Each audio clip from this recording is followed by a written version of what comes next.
عبد الرحمن بن عوف رضی اللہ تعالیٰ عنہ بیان کرنے والے ہیں، نبی علیہ الصلاۃ والسلام کے بڑے عظیم صحابی، اور جب بھی ان کا تذکرہ آتا ہے زبان رکتی نہیں ہے یہ بات بتلانے کو کہ عبد الرحمن بن عوف رضی اللہ تعالیٰ عنہ وہ صحابی تھے، اتنے بڑے تاجر تھے کہ تاریخ کے اندر آتا ہے کہ ان کے جو باقی ماندہ مال تھا، جو ان کی وراثت بچی تھی، جو ان کے ورثاء میں تقسیم ہونی تھی، وہ اتنا سونا تھا کہ کاٹ کاٹ کے ورثاء میں تقسیم کیا گیا، اتنے سونے کی ڈلیاں تھیں، لیکن اس کے باوجود اتنا بڑا تاجر ہے، مدینے کی منڈی کا سب سے بڑا تاجر ہے، لیکن مسجد میں صف اول میں کھڑا ہوتا تھا نبی علیہ الصلاۃ والسلام کے پیچھے۔ تو صحابہ کرام نماز اور مسجد کے ساتھ اس قدر مخلص تھے کہ اگرچہ بڑی تجارت ہے، بڑا تاجر ہے، بڑا کاروبار ہے، بڑی دنیا داری ہے، اس کے باوجود نماز صف اول میں نبی علیہ السلام کے پیچھے ادا کرنی ہے۔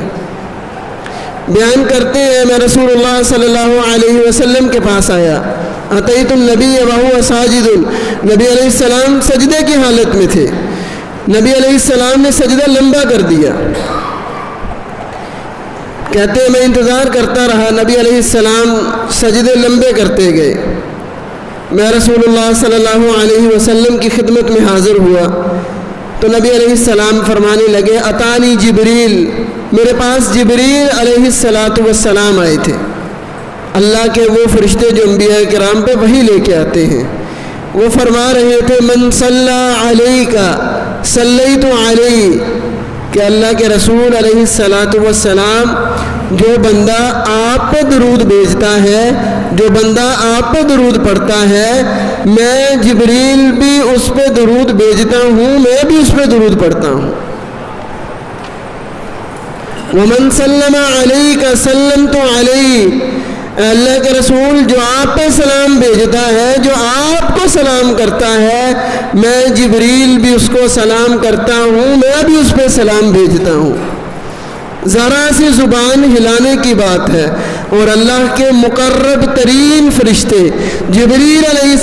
السلام آسمان کی بلندیوں سے اللہ رب العزت کے عرش کے پاس سے انسانوں پہ، اس آدمی پہ درود اور سلام بھیجتے ہیں جو نبی علیہ السلام پہ درود اور سلام بھیجتا ہے۔ یہ بہت بڑی بات ہے، یہ کوئی چھوٹی بات نہیں ہے۔ تو نبی علیہ السلام نے فرمایا فسجدت للہ شکرن،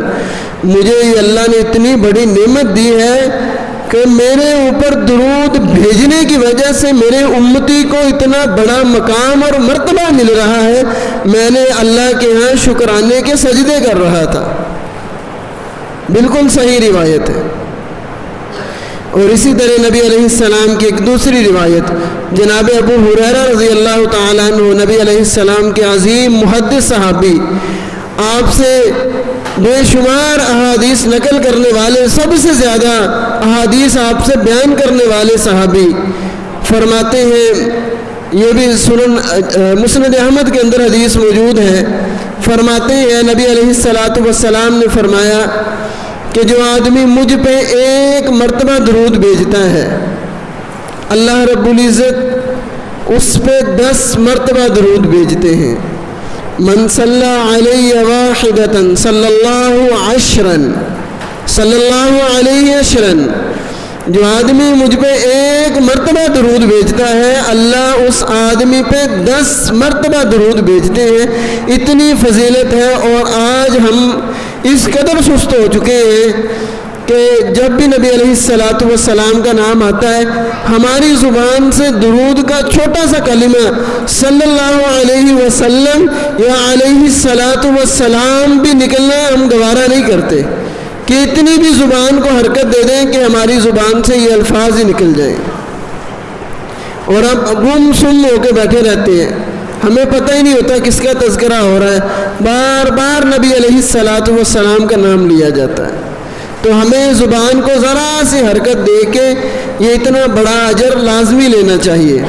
آئیے ذرا ایک اور حدیث آپ کے سامنے رکھتے ہیں۔ نبی علیہ السلام کی ایک اور حدیث صحیح مسلم کے اندر موجود ہے، بالکل صحیح روایت ہے، نبی علیہ الصلاۃ والسلام نے فرمایا اتانی آتن من ربی، میرے رب کی طرف سے ایک فرشتہ ایک آنے والا آیا، اس نے مجھے آ کے ایک بات بتلائی۔ کیا بات بتلائی؟ ما من عبد یصلی علیک صلاۃ الا صلی اللہ علیہ بہا عشرا، کہ اللہ کے نبی، اللہ کے رسول، جو بندہ آپ پہ ایک مرتبہ درود بھیجتا ہے اللہ رب العزت اس پہ 10 مرتبہ درود بھیجتے ہیں۔